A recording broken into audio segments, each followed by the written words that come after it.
I've read portions of this commentary, Psalm 37, with a whole big bunch of my own commentary.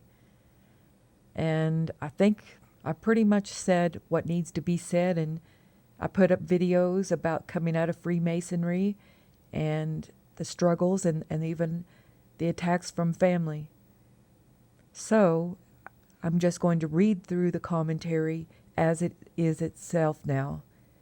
And I've explained all the others. I think there's 7, but they all got cut off, and it's really choppy. But at least the testimony's there. What needed to be said got out. So here it goes, commentary on Psalm 37 by Matthew Henry. This psalm is a sermon. An excellent, useful sermon it is, calculated not as most of the psalms for our devotion, but for our conversation. There is nothing in it of prayer or praise. It is all instruction. It is the Mashil, a teaching psalm. It is an exposition of some of the hardest chapters in the book of Providence, the advancement of the wicked and the disgrace of the righteous, a solution of the difficulties that arise thereupon, and the exhortation to conduct ourselves as becomes us under such dark dispensations. The work of the prophets and David was to explain the law. Now the law of Moses had promised temporal blessings to the obedient, and denounced temporal miseries against the disobedient, which principally referred to the body of the people. The nation as a nation, for when they came to be applied to particular persons, many instances occurred of sinners in prosperity and saints in adversity. To reconcile those instances with the word that God had spoken is the scope of the prophet in this psalm, in which 1. He forbids us to fret at the prosperity of the wicked in their wicked ways. He gives very good reasons why we should not fret at it, because of the scandalous behavior of the wicked, notwithstanding their prosperity, and the honorable character of the righteous, because of the destruction and ruin which the wicked are nigh to, and the salvation and protection which the righteous are sure from all the malicious designs of the wicked.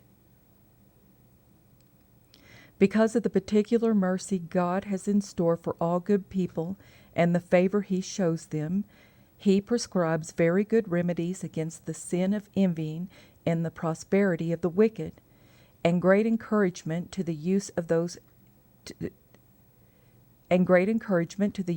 remedies. In singing this psalm, we must teach and admonish one another rightly to understand the providence of God, and to accommodate ourselves to it, at times carefully to do our duty, and then patiently to leave the event with God, and believe that, how black soever things may look for the present, it shall be well with them that fear God, that fear before Him. And here it goes, a Psalm of David. This is verses 1 through 6. The instructions were given very plain. Much need not be said for the exposition of them, but there is a great deal to be done for the reducing of them into practice, and there we will look best. We are cautioned against discontent at the prosperity and success of evildoers. This is in verse 1 and 2. Fret not thyself, neither be thou envious. We may suppose that David speaks this to himself first, then preaches it to his own heart, in his communing with that upon his bed, for the suppressing of those corrupt passions which he found working there, and then leaves it in writing for instruction to others that might be in similar temptation. That is preached best, and with most probability of success to others, which is first preached to ourselves. Now, when we look abroad, we see the world full of evildoers and workers of iniquity that flourish and prosper, that they have what they will and do what they will, that live in ease and pomp themselves, and have power in their hands to do mischief to those about them. So it was in David's time, and therefore, if it is still so, let us not marvel at the matter, as though it were some new or strange thing. When we look within, we find ourselves tempted to fret at this, and to be envious against these scandals and burdens, these blemishes and common nuances of this earth. We are apt to fret at God, as if he were unkind to the world and unkind to his church in permitting such men to live and prosper and prevail as they do. We are apt to fret ourselves with vexation at their success in their evil projects. We are apt to envy them at the liberty that they take in getting wealth, and perhaps by unlawful means, and in the indulgence of their lust, and to wish that we could shake off the restraints of conscience and do so too. We are tempted to think them the only happy people, and to incline to imitate them. We are inclined to imitate them, and to join ourselves with them, that we may share in their gains, and to eat of their dainties. And this is that which we were warned against. Fret not thyself, neither be thou envious. Fretfulness and envy are sins that are their own punishments. They are the uneasiness of the spirit and the rottenness of the bones. It is therefore in the kindness of ourselves that we are warned against them. Yet that is not all, for when we look forward with an eye of faith, we shall see no reason to envy wicked people of their prosperity, for their ruin is at the door, and they are ripening apace. They flourish but as the grass, and as the green herb, which nobody envies or frets at. The flourishing of the godly man is like that of a fruitful tree, but that of the wicked man is like grass and herbs which are very short-lived. They will soon wither of themselves.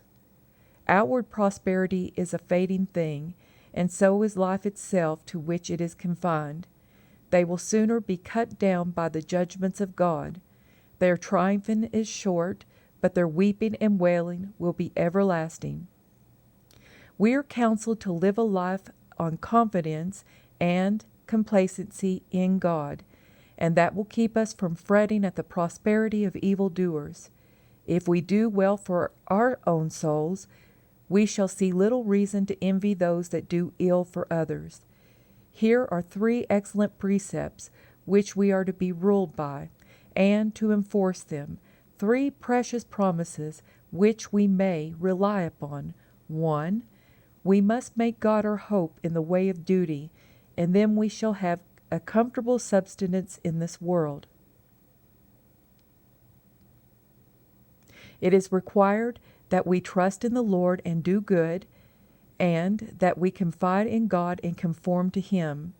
The life of religion lies much in a believing reliance on God, His favor, His providence, His promise, His grace, and a diligent care to serve Him and our generation, according to His will.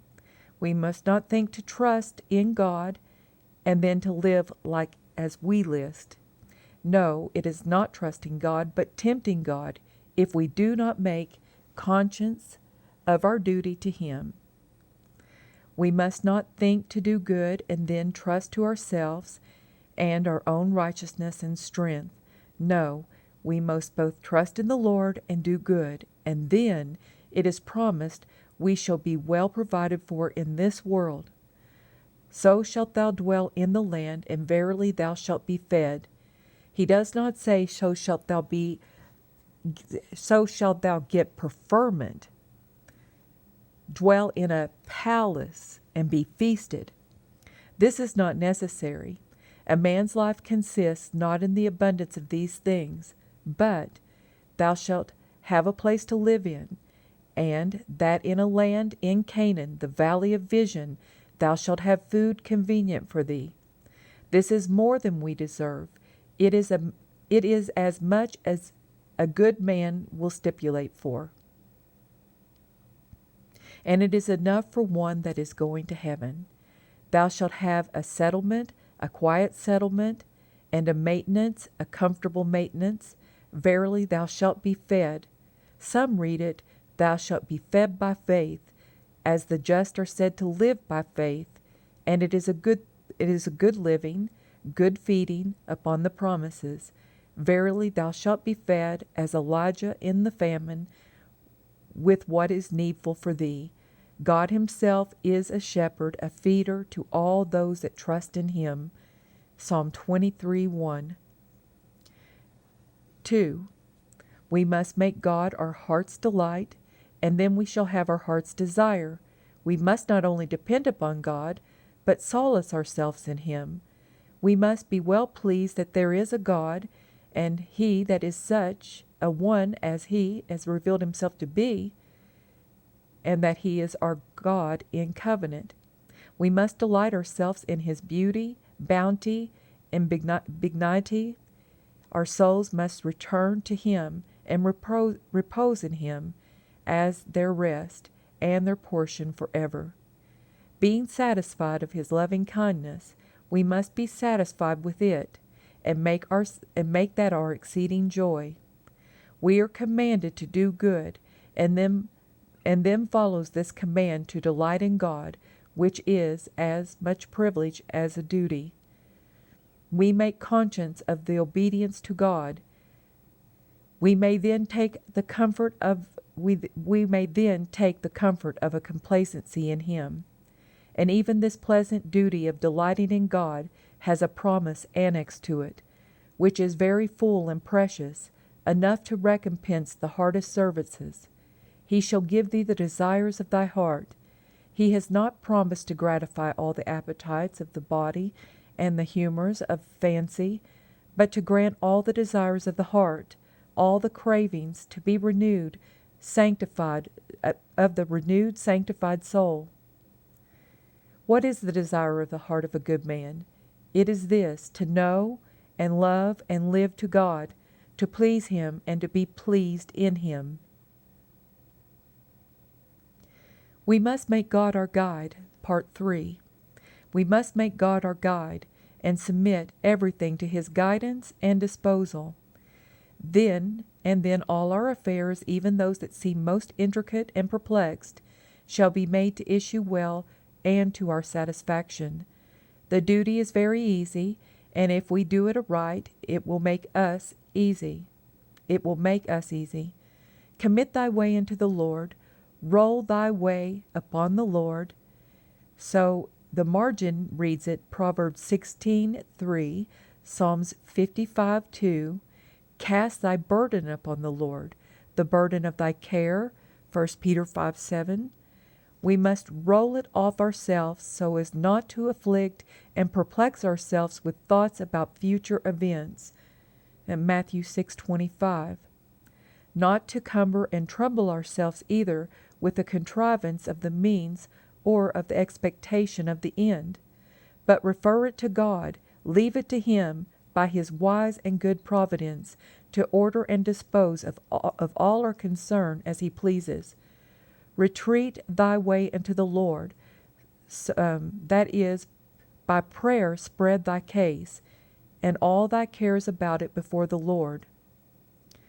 As Jephthah, and I probably said that wrong, uttered all his words before the Lord in Mizpah in Judges 11:11, and then trust in him to bring it to a good issue, with a full satisfaction that all is well that God does. We must do our duty. That must be our care, and then leave the event with God. Sit still and see how the matter will fall. Ruth 3:18, we must follow providence and not force it, subscribe infinite wisdom and not prescribe. The promise is very sweet. In general, he shall bring to pass whatever it is which thou hast committed to him, if not to thy contrivance, yet to thy content. He will find means to extricate thee out of thy straits, to prevent thy fears, and bring about thy purposes to thy satisfaction. In particular, he will take care of thy reputation, and bring thee out of thy difficulties, not only with comfort, but with credit and honor. He shall bring forth thy righteousness as the light, and thy judgment as the noonday. Verse 6. That is, he shall make it to appear that thou art an honest man, and that is honor enough. First, it is implied that the righteous and judgment of good people may, for a time, be clouded and eclipsed either by remarkable rebukes of providence, and in quotations, Job's great afflictions darkened his righteousness, or by the malicious censures and reproaches of men, who gave them bad names which they in no way deserve, and to lay to their charge things which they knew not. Secondly, it is promised that God will, in due time, roll away the reproach they are under, clear up their innocency, and bring forth their righteousness to their honor, perhaps in this world, at the furthest, in the great day. Matthew 13:43. Note, if we take care to keep a good conscience, we may leave it to God to take care of our good name. And I'll come back with verses 7 through 20.